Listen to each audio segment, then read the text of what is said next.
Vasco. A palavra tomou conta do Twitter a partir da sexta-feira, invadindo o final de semana. E foi repetida incontáveis vezes nas mais diversas situações. Eu mesmo coloquei lá, Vasco.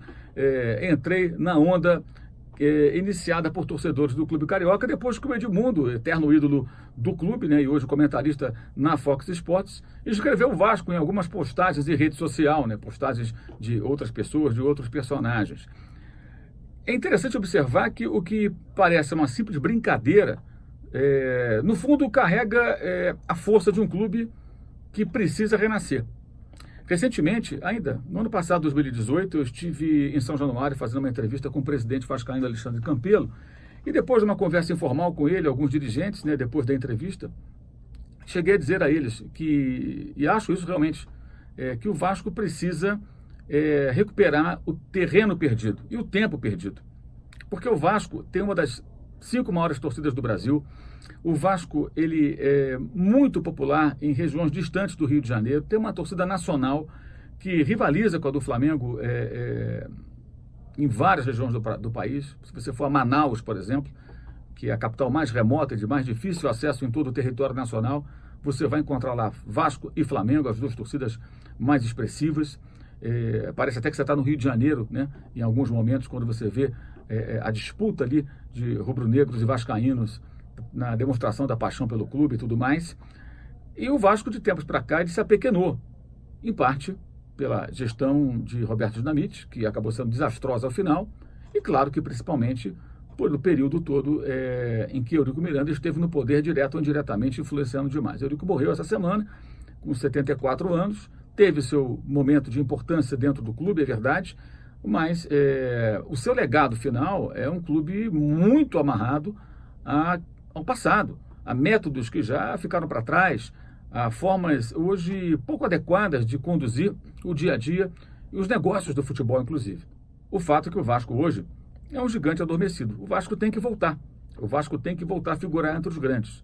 É claro que tem uma dívida colossal, ela tem que ser contornada, numa situação parecida com aquela que viveu o Flamengo, mas a presença do nome Vasco, tantas vezes na rede social, mostra a força da torcida do Vasco. É claro que alguns que não são vascaínos também escreveram Vasco entrando na brincadeira, mas dificilmente isso aconteceria não fosse um clube de tamanha popularidade, de tamanho poderio e que não consegue aproveitar, que não consegue utilizar. Está mais do que na hora de o Vasco da Gama buscar novos caminhos, novos rumos e seguir uma caminhada mais compatível com o seu tamanho, com a sua dimensão, com a sua importância. E vou mais longe. Para o futebol do Rio de Janeiro, seria fantástico que o Flamengo hoje, com um time forte, com condições de contratar e tudo mais, tivesse no Vasco e também no Fluminense, no Botafogo, claro, adversários capazes de montar equipes mais fortes e que pudesse bater de frente com uma frequência maior. Nos clássicos, o Flamengo não leva vantagem, pelo contrário, é muito equilíbrio, mesmo com mais dinheiro nos últimos anos do que os seus rivais tradicionais. Mas nas disputas de âmbito nacional, que se vê hoje, é o Flamengo brigando ali entre os primeiros e os outros brigando contra rebaixamento, o que aconteceu até as últimas rodadas de 2018 na Série A nacional.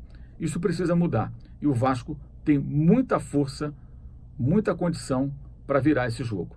É preciso organização e, claro, que a guerrilha política que segue em andamento em São Januário possa diminuir um pouquinho, pelo menos, para que as coisas possam seguir num bom rumo.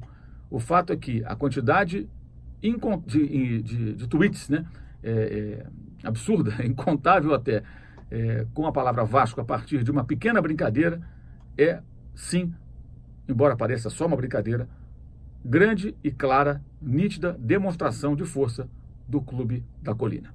Ok? Saudações.